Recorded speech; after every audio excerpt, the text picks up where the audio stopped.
Здравствуйте, мои уважаемые зрители. Hello my dear viewers, it is March 27th in our yard, and today in the next article I want to continue the topic that I started earlier, namely, summing up the results of the first 30 days of the war in Ukraine. We have already considered the military aspects of this struggle. Now let's look at another aspect, no less important. This is a war on the information front. The fact is that today, the 21st century, it shows, in all military conflicts, the same picture.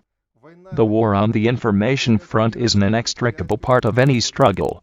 And first of all, the loss of a war on the information front often leads to defeat on the battlefields. Everyone understands this very well. It is for this reason that the war on the information front unfolded uncompromisingly. And at the moment, at the end of 30 days, I can state, information struggle of Kiev.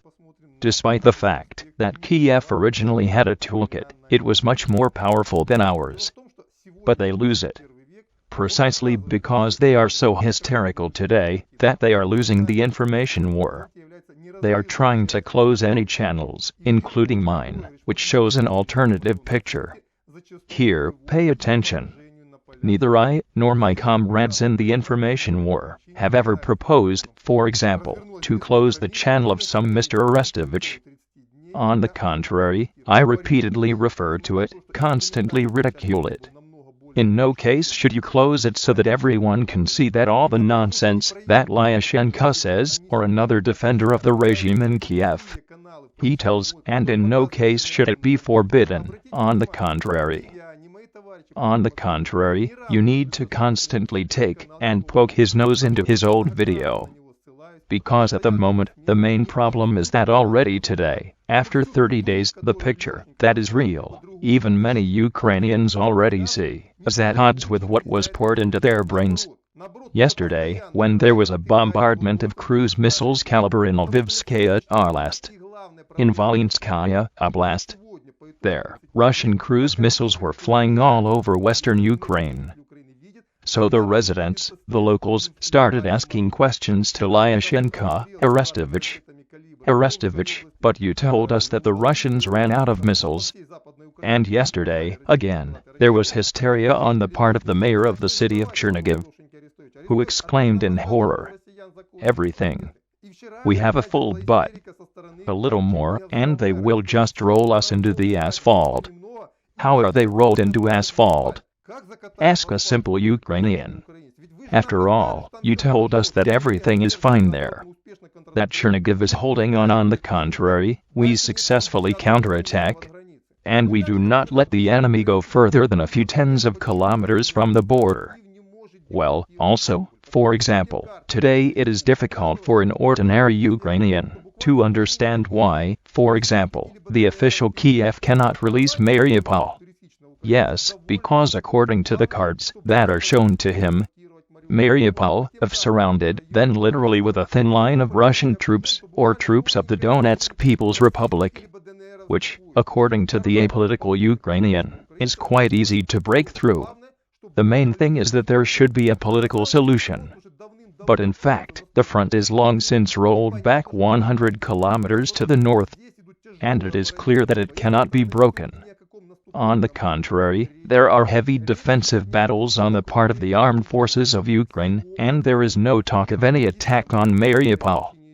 Today we are talking about the encirclement and destruction of the entire Eastern Front. Naturally, it becomes more and more difficult for propagandists from Kiev to explain to the population every day why they have to fight to the end and why things don't go as originally planned. Because, let me remind you, as soon as the hostilities began, a week later Vasya, Arestovich, and others like them cheerfully declared that everything. Now, in 2 weeks, we will stop them. In 2 weeks we will be driven back to the border. A month has passed. Not discarded. On the contrary, Kiev is blocked. Blocked Kharkiv, Boiler and Mariupol. In fact, it's already finished. Defense under Izium, breached. Strategic reserves there are burned. And over all this, the big, huge Eastern Front, the threat of annihilation loomed. And here I want to remind you what the fanatical stubbornness of the population is based on, which is fighting today with the Russian troops, as well as with the troops of the People's Militia of the Donetsk People's Republic and the Lugansk People's Republic. They are sure of a quick and close victory. They are everywhere told that the guys in you, yes, maybe in your particular area everything is bad, but in other areas everything is fine with us. The enemy is running, and will soon run from you. And at the same time, the population is absolutely not embarrassed by the fact that literally 2 weeks ago they said that the war would end with the victory of Ukraine in a month. Then after 3. Then after 5. Just a couple of days ago, we were already talking about 7 and even 10 months. Moreover, not as about the war, which will end, but as about the fact that we will be able to hold the whole line along the Dnieper River during this time.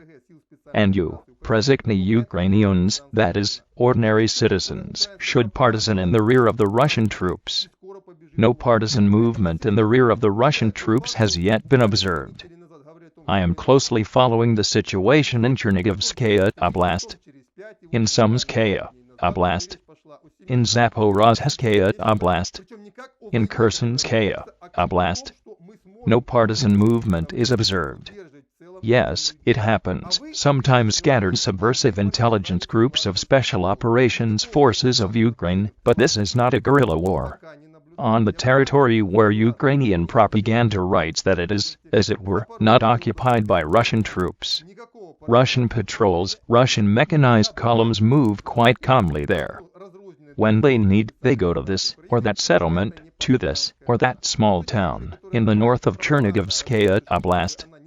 They visit the local village administration, invite and take the head of the local administration somewhere for negotiations.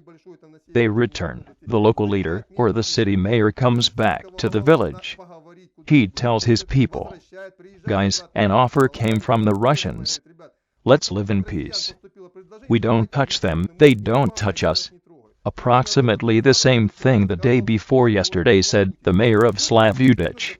And all this gradually reaches the ordinary citizens of Ukraine, who understand that official propaganda is lying to them. I noticed that over the past 2 weeks, that primary hysteria, a huge powerful hysterical wave that came from Ukrainian social networks, which spilled over the borders and fell on the inhabitants of Belarus, and on the inhabitants of the Russian Federation. She began to fall, she frankly began to fall. Arestovich spoke about this number recently. I made a material about this, I will give a link to it in the text line, under the video. And today, knowing full well that in the military component, the war is also lost in the informational one. Mode in Kiev. He hysterically falls into what any Nazi regime always falls into, in such cases. In cruelty towards the prisoners. In cruelty towards their own population. And already, including Mr. Zelensky, he begins to spit in the palm that feeds him. He openly tells Western countries that you have sold us out. You don't give us anything. It is for this reason that Ukraine is dying. No, Zelensky. Ukraine is dying for a different reason. And about this reason, you will never tell him. But when the population of Ukraine, and when we liberate the country, they will definitely find out. And the reason. And how did you govern the country for the last 8 years? Knows the whole truth. That's the hatred that you fed the population of Ukraine, it will turn on you. I want to recall a very famous, old aphorism. The worst enemy is a deceived friend. The authorities in Kiev should keep this in mind. And summing up, for today's issue, I want to say, yes, at the moment, quite a small number of Ukrainians, having become disillusioned with official propaganda, begin to listen to alternative sources. But every month there will be more and more such people. And we will see how the mood of the inhabitants of Ukraine will quickly change. Especially against the backdrop of the events that will take place in the coming weeks and months. When the regime is in Kiev, agonizing will be destroyed. That's what I wanted to say in this issue.